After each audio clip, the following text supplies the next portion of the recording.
My observation is that yes, many do. Past a certain level of income, people fall into three groups: those who save, those who don't think they can save, and those who don't think they need to save. This is for letter two.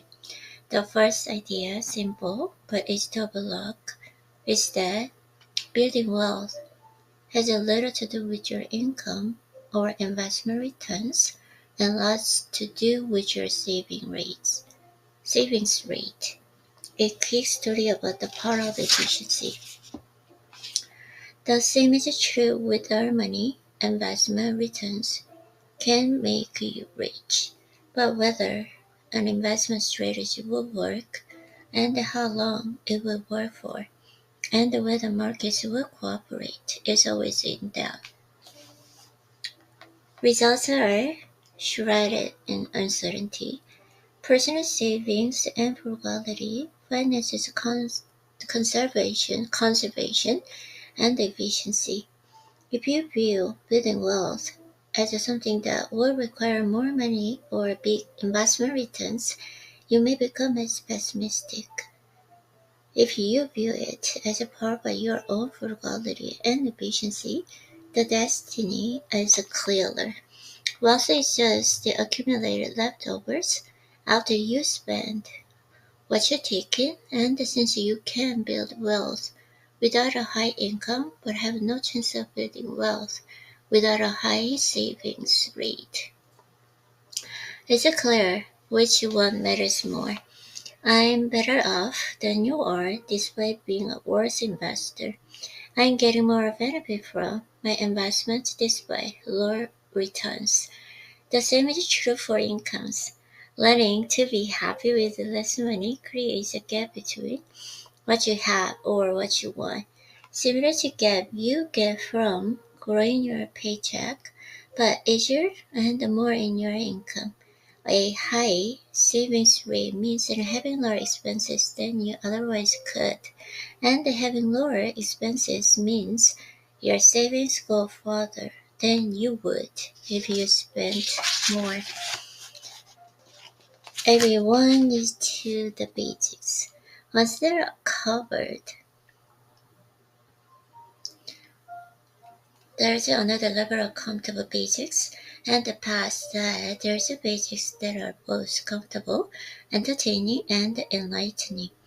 When you define saving as gap between your ego and your income, you realize why many people with a decent income save so little. It's a daily struggle against their instincts to extend your peacock feathers to their utmost limits and keep up with others doing the same.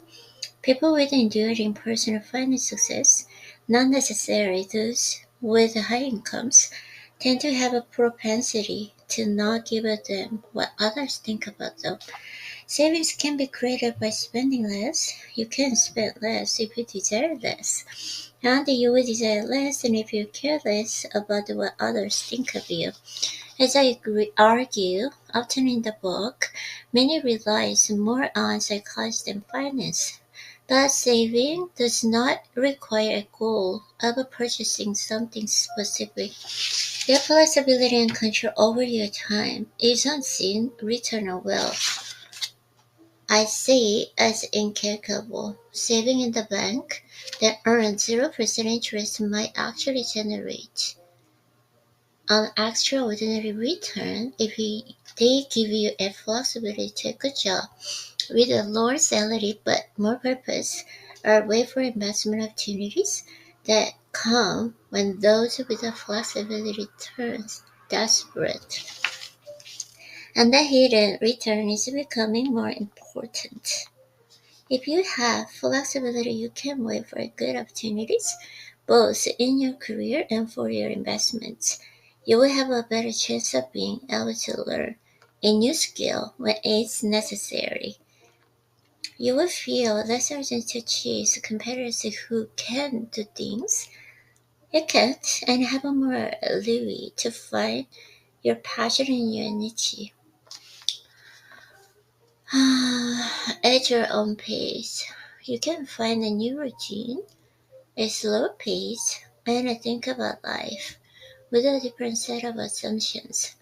The ability to do things when most others can't is one of the few things that will set you apart in the world where intelligence is no longer a sustainable advantage. Having more control over your time and options is becoming one of the most valuable currencies in the world. That's why more people can and the more people should save money. Reasonable versus rational. You're not a spreadsheet. You're a person, a screwed up emotional person.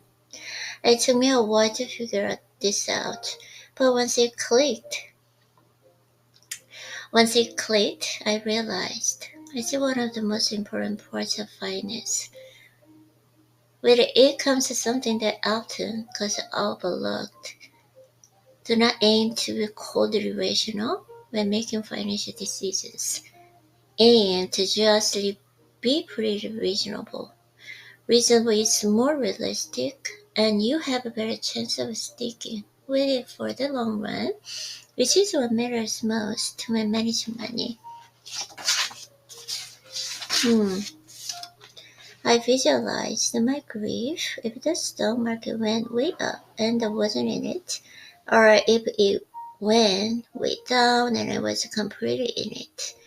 My intention was to minimize my future regret, so I split my contributions 50-50 between a bond and equities. Okay. Day trading and picking individual stocks is not rational for most investors. The odds are heavily against your success. Josh Brown, who advocates and mostly owns diversified funds, must explain why.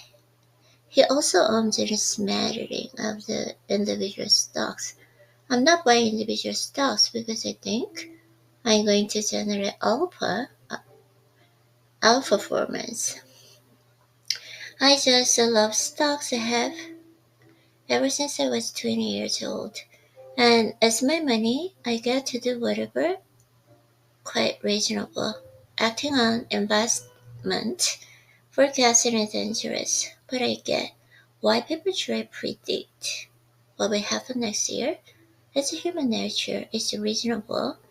Jack Bogle, the late founder of Vanguard, spent his career on crusade to promote low-cost passive index fund investing. Okay. Things that have never happened before happen all the time. Yes. All together now. Congratulations, you are still reading. I just want to try to get a few things we've learned. I've read this book, your book actually, so many times. Okay? This is a bit of a summary, a few short and actionable lessons that can help you make a better financial decisions. Less ego, more wealth. Because it's never as good or as bad as it looks. The world is big and complex. Luck and risk are both real and hard to identify. Do so when judging both yourself and others. Respect the part of luck and risk, and you will have a better chance of focusing on things you can actually control. You will also have a better chance of finding the right role models. Less ego, more wealth. Saving money is the gap between your ego and your income, and the wealth is what you don't see.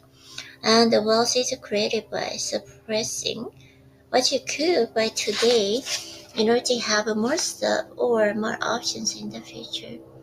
That's different from saving. You should aim to earn the highest returns or saving a specific percentage of your income. Some people want to sleep well unless they're earning the highest returns. Others will only get a good rest if they are conservatively invested. To each their own, but the foundation of "Does this help me sleep at night?" is the best universal guide post for all financial decisions. If you want to do better as an investor, the single most powerful thing you can do is increase your time horizon. Time is the most powerful force in investing. It makes the little things grow big and big, mistakes fade away. Yeah, exactly, right? It can neutralize luck and risk, but it pushes results closer towards what people deserve. Because a small minority of things it can afford and majority outcomes, no matter what you're doing with Germany, and you should be comfortable with a lot of stuff not working. That's just how the world is. So you should always measure how you've done by looking at your full portfolio rather than individual investments. You should want to gain control over your time because not having control of your time is such a powerful and universal track on happiness. The ability to do what you want and when you want with who you want for as long as you want to pays the highest dividend and exists in finance. No one is impressed with your possessions as much as you are. You might think you want a fancy car or a nice watch, but what you probably want is respect and admiration. But saving for things that are impossible to predict or define is one of the best reasons to save. Everyone's life is a continuous chain of surprises. Saving die aren't a mark for anything in particular a hatch against life's inevitability to surprise the hell out of you at your worst possible moment. Because nothing worthwhile is free. And remember that most financial costs don't have a visual price checks. Uncertainty, doubt, and regret are common costs in the finance world. They're often worth paying, but you have to view them as fees, a price worth paying to get something nice in exchange, rather than fines and a penalty you should avoid. Worship room for error, a gap between what could happen in the future and what you need to happen in the future in order to do well is what gives you endurance, and the endurance is what makes it compound and magic over time. Room for error often looks like a conservative hedge, but if it keeps you in a game, it can pay for itself many times over. Avoid extreme and financial decisions. Everyone's goals and desires will change over time, and the more extreme your past decisions were, the more you may regret them as you evolve.